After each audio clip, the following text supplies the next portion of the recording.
হাগ্ৰামা মহিলাৰীয়ে শহীদ দিৱস পালন কৰিব হিতুটো ভাল কথা মোৰ কাৰণে এটো আশীৰ্বাদ হ'ব কিন্তু মই যেতিয়া ছাত্ৰ সংগঠনত আছিল তেতিয়াও তেখেতে মোৰ শহীদ দিৱসে সদায় পালিছিলে আৰু যেতিয়া ইলেকশন খেলিছিল তেতিয়াও কি কাণ্ড হৈ গৈছে আপোনালোকে গম পাইছে আৰু চৰকাৰ গঠন কৰাৰ পৰা প্ৰত্যেক সপ্তাহত প্ৰত্যেক মাহত তেখেতে আমাৰ চৰকাৰটো ভাঙিবলৈ আহে 4 বছৰটো হৈ গ'ল গতিকে তেখেতে আমাৰ চৰকাৰখন ভাঙিব নোৱাৰিলে গতিকে মানুহ সেই বস্তুটোহে খাব লাগে যেটো হজম কৰিব পাৰে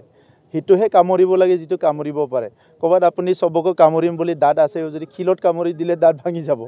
তো এই কাৰণে আজি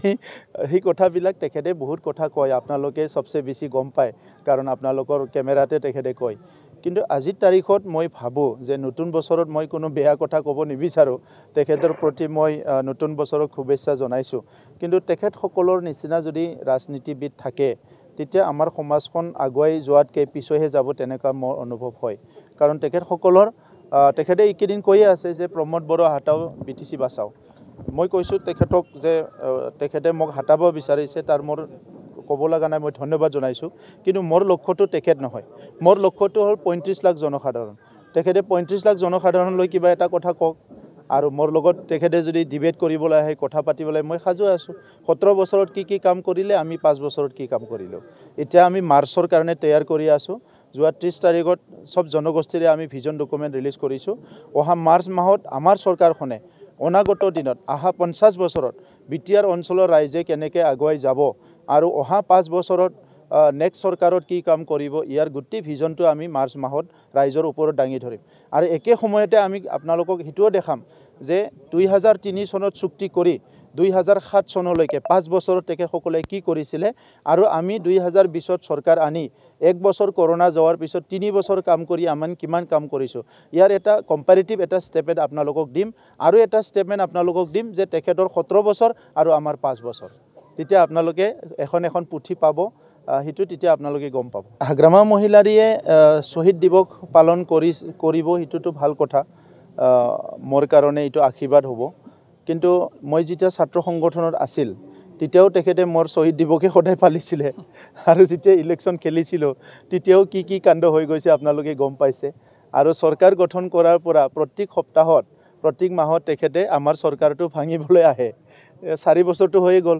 গতিকে তেখেতে আমাৰ চৰকাৰখন ভাঙিব নোৱাৰিলে গতিকে মানুহ সেই বস্তুটোহে খাব লাগে যেটো হজম কৰিব পাৰে হিটোহে কামৰিব লাগে যেটো কামৰিব পাৰে কবাত আপুনি সবকে কামৰিম বুলি দাঁত আছে যদি খিলত কামৰি দিলে দাঁত ভাঙি যাব তো এই কাৰণে আজি এই কথাবিলাক তেখেতে বহুত কথা কয় আপোনালোকে সবচে বেছি গম পায় কাৰণ আপোনালোকৰ কেমেৰাতে তেখেতে কয় কিন্তু আজিৰ তাৰিখত মই ভাবো যে নতুন বছৰত মই কোনো বেয়া কথা ক'ব নিবিচাৰো তেখেতৰ প্ৰতি মই নতুন বছৰক শুভেচ্ছা জনাইছো কিন্তু তেখেত সকলৰ নিচিনা যদি ৰাজনীতিবিদ থাকে তেতিয়া আমাৰ সমাজখন আগুৱাই যোৱাতকৈ পিছহে যাব তেনেকা মোৰ অনুভৱ হয় কাৰণ তেখেত সকলৰ তেখেতে এইকেদিন কৈয়ে আছে যে প্ৰমোদ বড়া হাটাও বিটিসি বাঁচাও মই কৈছো তেখেতক যে তেখেতে মোক হাটাব বিচাৰিছে তাৰ মোৰ ক'ব লগা নাই মই ধন্যবাদ জনাইছো কিন্তু মোৰ লক্ষ্যটো তেখেত নহয় মোৰ লক্ষ্যটো হ'ল 35 লাখ জনসাধাৰণ তেখেতে 35 লাখ জনসাধাৰণ লৈ কিবা এটা কথা কক আৰু মোৰ লগত তেখেতে যদি ডিবেট কৰিবলৈ আহে কথা পাতিবলৈ মই সাজু আছো 17 বছৰত কি কাম কৰিলে আমি 5 বছৰত কি কাম কৰিলো এতিয়া আমি মাৰ্চৰ কাৰণে তৈয়াৰ কৰি আছো যোৱা 30 তাৰিখত সব জনগোষ্ঠীৰে আমি ভিজন ডকুমেন্ট ৰিলিজ কৰিছো অহা মাৰ্চ মাহত আমাৰ চৰকাৰখনে অনাগত দিনত আহা 50 বছৰত বিটিআৰ অঞ্চলৰ ৰাইজে কেনেকৈ আগুৱাই যাব আৰু অহা 5 বছৰত নেক্সট চৰকাৰত কি কাম কৰিব ইয়াৰ গুটি ভিজনটো আমি মাৰ্চ মাহত ৰাইজৰ ওপৰত দাঙি ধৰিম আৰু একে সময়তে আমি আপোনালোকক হিটোও দেখাম যে 2003 চনত চুক্তি কৰি 2007 চনলৈকে 5 বছৰত তেখেত সকলে কি কৰিছিলে আৰু আমি 2020ত চৰকাৰ আনি 1 বছৰ কৰোনা যোৱাৰ পিছত 3 বছৰ কাম কৰি আমান কিমান কাম কৰিছো ইয়াৰ এটা কম্পাৰেটিভ এটা স্টেটমেন্ট আপোনালোকক দিম আৰু এটা স্টেটমেন্ট আপোনালোকক দিম যে তেখেতৰ 17 বছৰ আৰু আমাৰ 5 বছৰ তেতিয়া আপোনালোকে এখন পুথি পাব হিটো তেতিয়া আপোনালোকে গম পাব আপুনি বিচৰা বাতৰি পাব কেৱল নিউজ 18 এপত নিউজ 18 এপ ডাউনলোড কৰিবলৈ স্ক্যান কৰক এই QR কোড গুগল প্লে ষ্টৰতো পাব এই নিউজ 18 এপ